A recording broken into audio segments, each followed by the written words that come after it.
இந்த காதல் கதையை கேட்டதுக்கு அப்புறமா உங்களுடைய காதல் கதைக்குள்ள நிறைய பிரச்சனைகள் வராம தவிர்க்கலாம் அப்படின்னு நான் நினைக்கிறேன். எஸ், இந்த வீடியோ ஃபுல்லா பாருங்க அண்ட் இந்த பேஜை ஃபாலோ பண்ணிக்கோங்க.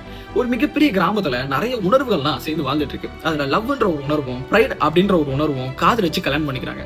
உடனே எல்லாருக்கும் பயங்கர சந்தோஷம். ஓகே, இவங்களும் வாழ்க்கையில சந்தோஷமா இருக்கிறாங்கன்னு தான் எல்லாரும் நினைக்கிறாங்க. பட் அதுதான் கிடையாது. அவங்க வீட்டுக்குள்ள ஒரு சின்னதா மிஸ் அண்டர்ஸ்டாண்டிங் அப்படின்ற ஒரு ஃபீலிங் ஒருத்தன் நுழைஞ்சிடறான். அவனுக்கு என்ன வேலை அப்படின்னா, ரெண்டு பேருக்கும் மிஸ் அண்டர்ஸ்டாண்டிங்கை தூண்டி விட்டு அதை சாப்பிட்டு வளரும். இது ரெண்டு பேருக்கும் புரியல. ரெண்டு பேரும் பயங்கரமா சின்ன சின்ன மிஸ் அண்டர்ஸ்டாண்டிங்லாம் வருது, சண்டை போடுறாங்க. இதுல அவங்க செஞ்ச தப்பு என்னன்னா, ஒருத்தர் ஒருத்தர் சாரி கேட்கவே இல்லை. லவ் ஏதாச்சும் தப்பு பண்ணா பிரைட் சாரி கேட்கணும்ல, கேட்கல. அதே மாதிரி பிரைட் ஏதாச்சும் தப்பு பண்ணா சாரி கேட்கணும்ல, கேட்கல. ரெண்டு பேருமே சாரி கேட்காதனால பல நாட்கள் அது தொடருது. நாட்கள் மாதங்கள் ஆகுது, மாதங்கள் வருடங்கள் ஆகுது. அப்படியே கொஞ்ச நாள் போகுது. கேமரா ஜூம் அவுட் வந்து பார்த்தா அந்த மிகப்பெரிய வீட்டுக்குள்ள ஒரு பெரிய செவுரு. அந்த செவரு யாருடா அப்படின்னு பார்த்தா அந்த மிஸ் அண்டர்ஸ்டாண்டிங் அப்படின்னு சொல்லக்கூடிய குட்டி ஃபீலிங் ரொம்ப பெருசாயிடுச்சு.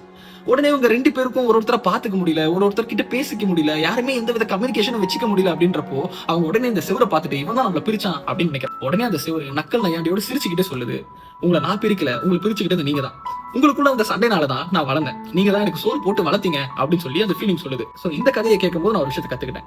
ரிலேஷன்ஷிப் அப்படின்றது மிகப்பெரிய சண்டைகளால இன்னைக்குமே புரியுறது கிடையாது. ஒரு சின்ன சின்ன பிரச்சனைகள்னால ஏற்பட்ட குட்டி குட்டி காயங்களை மருந்து போட்டு ஆத்துறதுக்கு எதிரில் ஒரு ஆள் இருக்கணும். அது இல்லாத போதுதான் அந்த உண்மையான ரிலேஷன்ஷிப் அப்படின்றது உடையுது. சோ அந்த காயங்களை சரி செஞ்சாலே நிறைய விஷயங்கள் சரியாயிடும். சோ இந்நேரம் இந்த வீடியோ நீங்க யாருக்கு அனுப்பணும்ன்றத முடிவு பண்ணிருப்பீங்களா? தயங்காம அனுப்புங்க.